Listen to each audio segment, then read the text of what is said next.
All right, well, welcome everybody to the very first, the inaugural episode here of the Puget Podcast. I think that's what we'll be calling it. It's a working title there.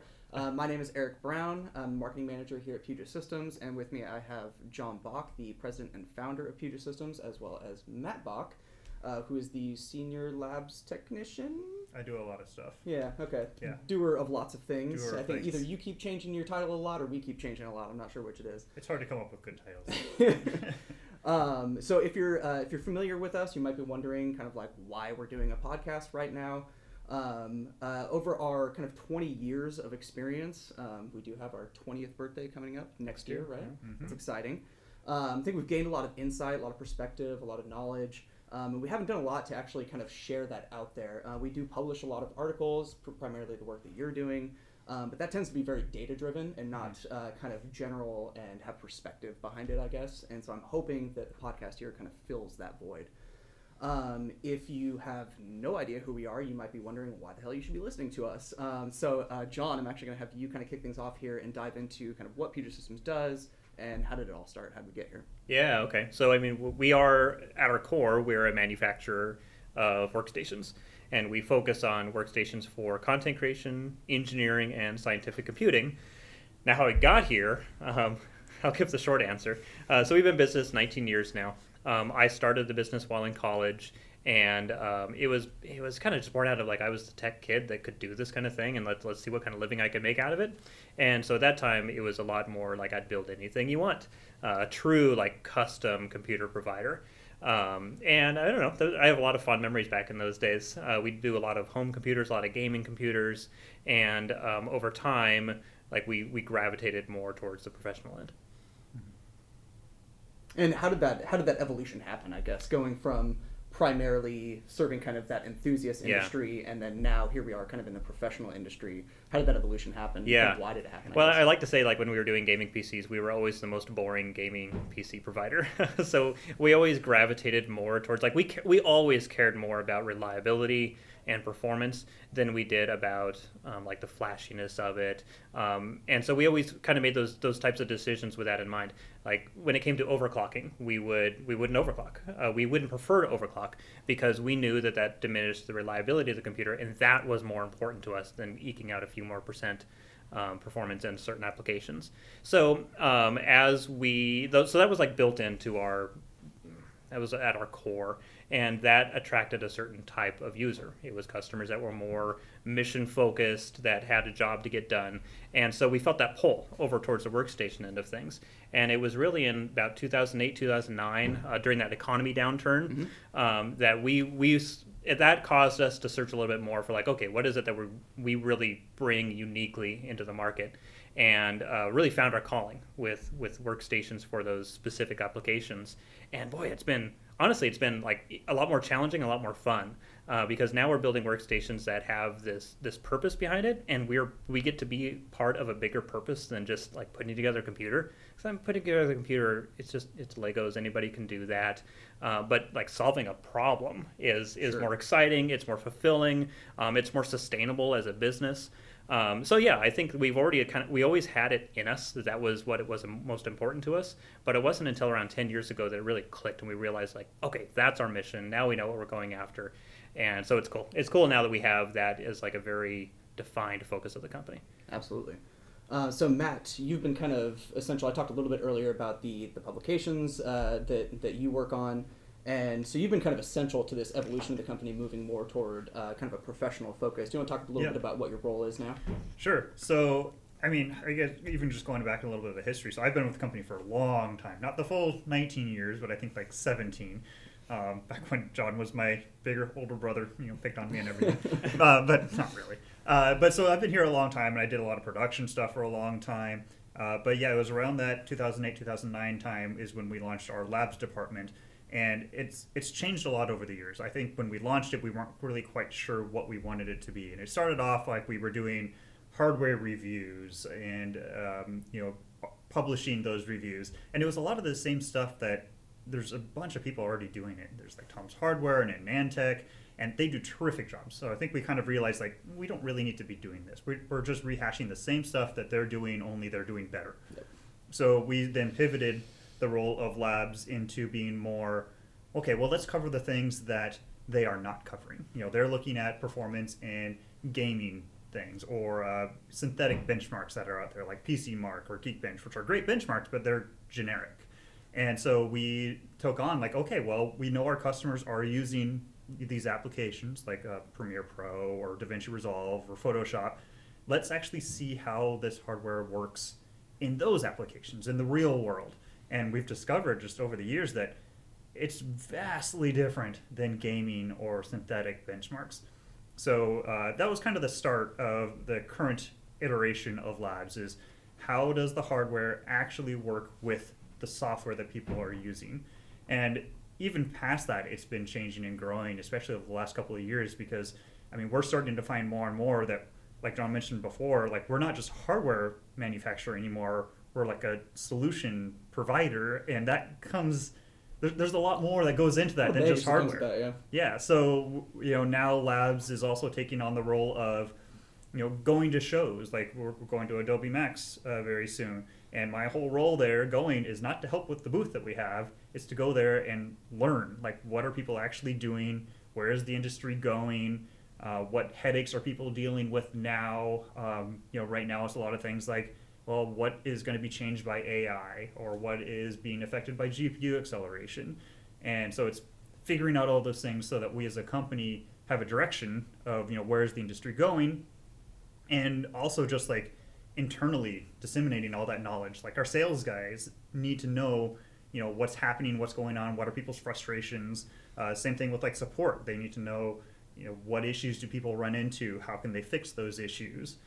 It's not just oh, well, your hardware is fine, talk to Adobe.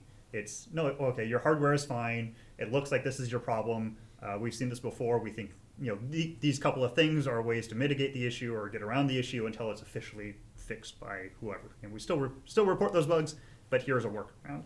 And so that's kind of the current role of Labs, is almost being the bridge between the hardware and the actual workflow of our customers. So that obviously kind of highlights really well the impact that your role has had on the company, but I'm kind of interested in your thoughts on how your role has kind of impacted the industry, at least the ones that, the industry as a whole. That you're researching. Yeah, well, I think a lot of it is kind of behind the scenes and things that people won't either admit to or won't even know. There's examples where, like, before we started doing all this software testing, honestly, everyone was selling the wrong thing. Something like After Effects, we were selling dual Xeons.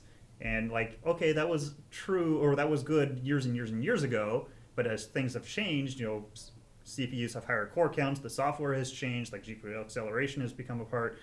It was just wrong. And no one really knew until, hey, now we're actually doing this testing, and then, we immediately change what we sell, but you start noticing everyone else is starting to change what they sell or change what they recommend. And it's been a long, slow process, because we can do our testing and we can say, no, this is right, but people have to believe us. And when you come out of nowhere and say everyone else is wrong, it's really hard for people to believe you. So we've had, this is like 10 years now where we've been kind of building up our authority, building up our credibility of, like, no, we actually know what we're talking about. We understand what you're doing, and we understand the hardware, and this is the truth. Like, ignore that forum post you found from 5 years ago of a guy who was recommending something. Like, he could have been right 5 years ago, sure, but that's 5 years ago. So I think we're really helping drive just like the correct combination of the hardware to the software. And we're also, we work with Intel and AMD and NVIDIA and Samsung and all those guys. And, we have enough of their year now where we can tell them, like, this is what people are actually doing in the real world. Because oftentimes they're so focused on the hardware and focused on what they can do that they kind of lose sight of what they should do, kind of. They often make decisions that are great for, the general population or for general computing, but not for content creators. Totally. And I think too that like as we mature as a company, or as we have matured as a company, if you go back 15 years, 15 years ago we were talking with Intel and AMD to help like with hardware bugs that we found. And so it's always funny, like you look at BIOS updates posted by like motherboard manufacturers, and they say like stability fixes. Like behind that BIOS update is almost always a company like us that found a problem, reported it to them, and really held their feet to the fire to get something fixed. And so we've been doing that forever. And most system integrators like us have been doing that forever.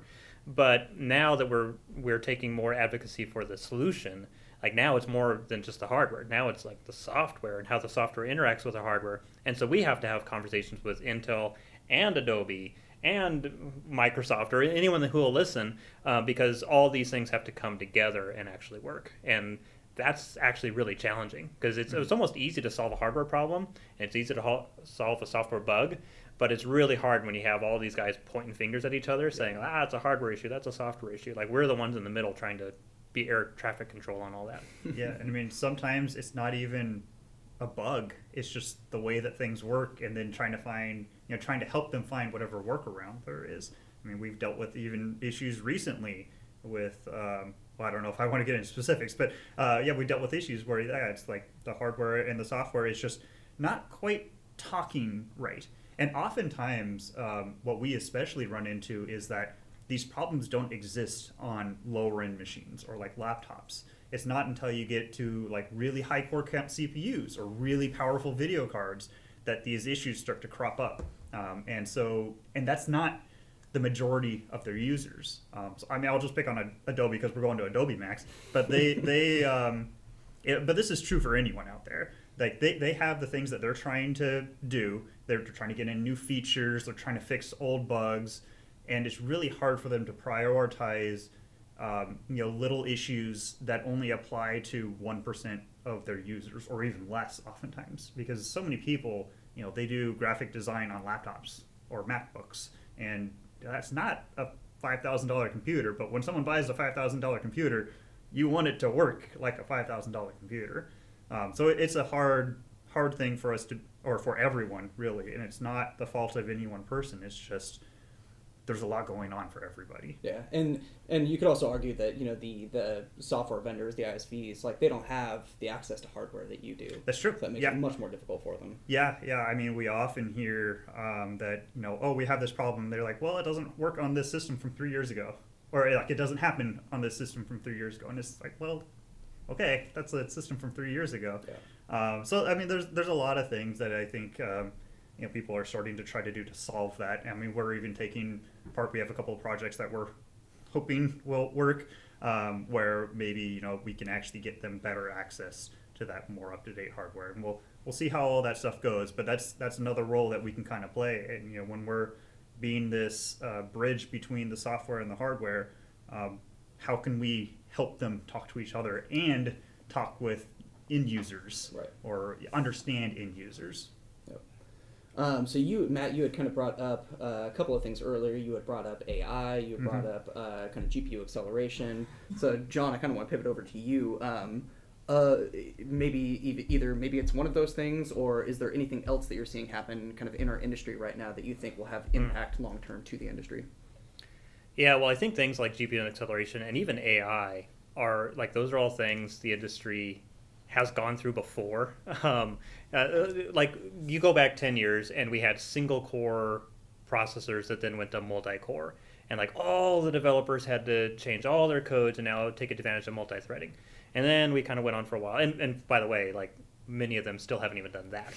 But now we go forward more years, and then we add GPU acceleration, and now all the developers have to build GPU acceleration into things. And I view AI as like that. Like AI is awesome, but like we've done this before, that there's like a new technology that now we have to integrate. And so that's one thing we're absolutely going through. I think something that impacts industry even more than that, though, that maybe not a lot of people understand as well, is how technology is progressing in a very different way than it has in the past. It used to be just make things faster, just make things faster. And as the hardware gets faster, all the software gets faster as well. And that was called that was quantified at least by Moore's law. More transistors, more speed over time, and everything just gets faster. And that's not really sustaining as time goes on. And so the industry as a whole is having to be more creative about how to make things faster. And the way that you do that is more specialization. And so you may notice as you go to whatever website that now there's, instead of 5 CPU options, there's like 20 CPU options. Or I think with the Intel Xeons, it's like 50 different CPUs. It's maddening. And all of that is because that's how we have to get faster now, is to have a technology, whether it's a CPU or a video card or whatever, that is tailor-made for a very specific application. And now that application does great, but we have to support all these different products now in order to make all these workloads work faster. And so that's okay. That's fine. That we're going to achieve performance increases over time with that. But it means that the industry as a whole is like in chaos. There's more products. All these manufacturers aren't very well versed in like how to manage that many products, so they're doing a poor job on each one of them because they're just stretched thinner. And so for us, that introduces a bunch of like values that we can bring into the industry.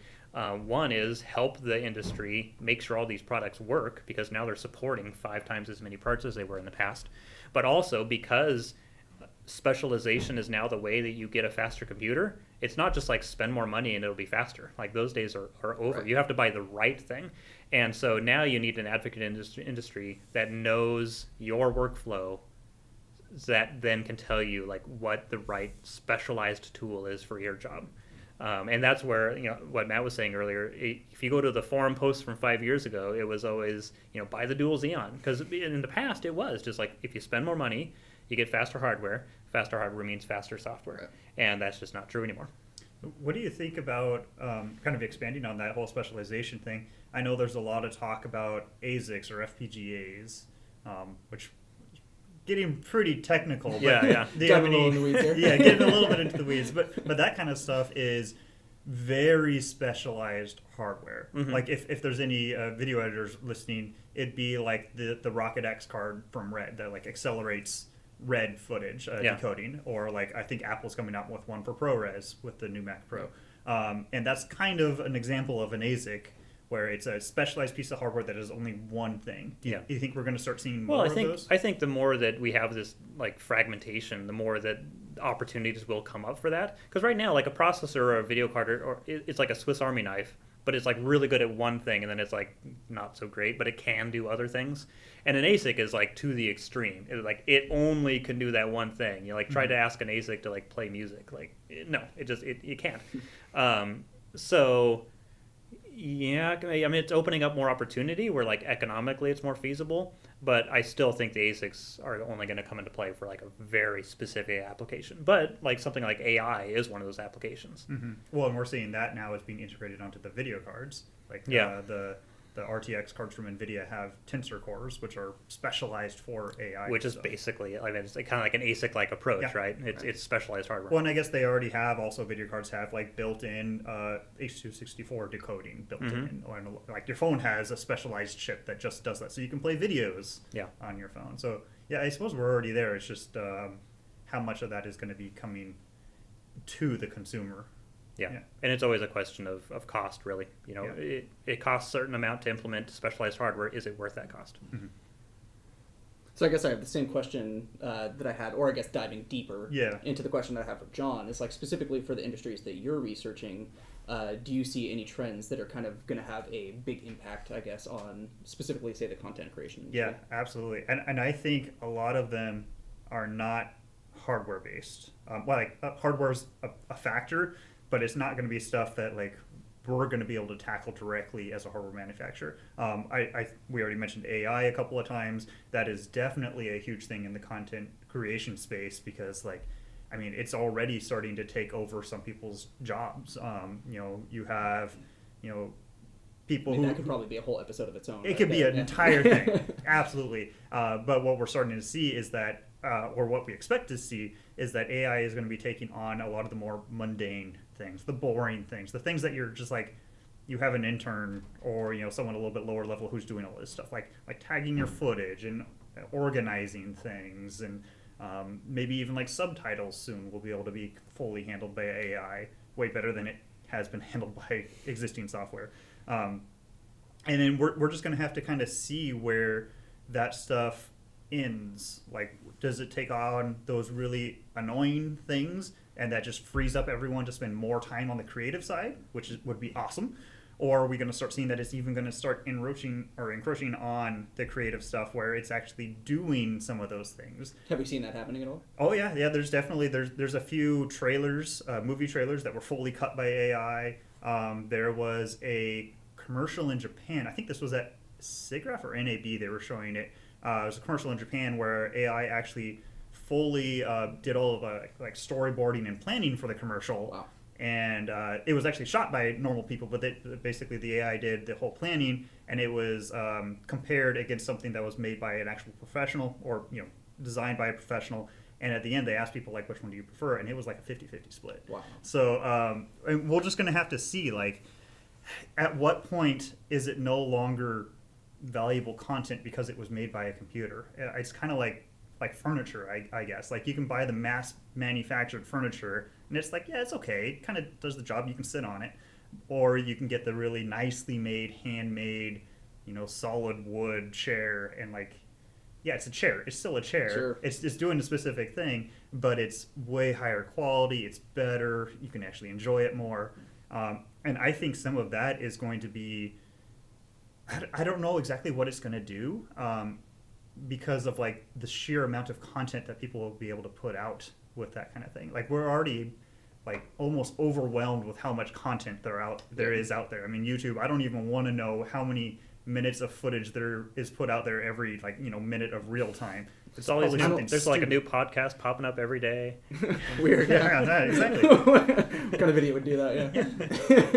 Yeah. But I think it's gonna, like, even if all AI takes on is those more mundane things, or like to start you to get to a certain point where then you can be creative, that's gonna free up so many people just from home. They can shoot something on their phone and then they can throw it into the software and it kind of tells them like, okay, here's what we kind of recommend, and then they can take that on. And we're already seeing that already coming in.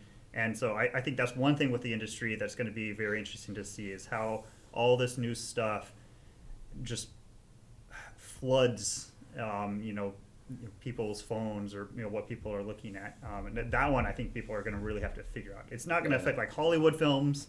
It's going to affect YouTube and Twitch and all of those social media things. That's a tough one too, because like as a consumer of the content, at the end of the day, like all I really care about is that I'm entertained by exactly. it. Yeah. But it does remove that creative element of it. So that is tough. Yeah. So we'll have to see how that goes. I mean, there's a whole bunch of other things in the industry, but I think that's probably one of the biggest ones. And again, I think in the end, what we're going to find is that AI is just going to be a tool in your tool belt. I've already seen coming up for Adobe Max, they were showing better. What was it? It was object selection in Photoshop. So you just like draw a box around, this table, and or draw it kind of around this bottle, and it automatically like cuts it out for you. It like knows that that's what you want, and it cuts it out. And that kind of stuff is just time saver. And especially once you start getting that into things like VFX, and not having to manually rotoscope things every single frame. No, I hear people love doing that, actually. Yeah, it's true. If you can just say like, oh no, I want it to follow this person, and boom, done. And if it can be the quality of a person doing that manually, that's a huge amount of time savings. Right. Technically, that's a person's job that can be lost, but my hope would be that person's job just morphs into something else. Right. It's time that can be spent doing something more creative. Or I mean, there's never enough time for the work that people actually want to do. Like, you're always putting out something that like hopefully you're happy with and you feel great about, but there's always another little tweak you could do. So I'm hoping it frees up that time to do that kind of thing. All right, well, thank you guys for joining me. We should probably start wrapping this up. I promise in the future to the audience here, these will be much less about us because we are boring. In the future, we do plan on bringing in hardware and software industry experts, filmmakers, VFX artists, motion graphics artists, engineers, data scientists, you name it. Hopefully you walk away with kind of better understanding of what's happening in our industry, in yours, why it's happening, and kind of what that means to you. So thank you for listening, and if you have any ideas of what we can do for future topics, for future episodes, let us know. Thanks.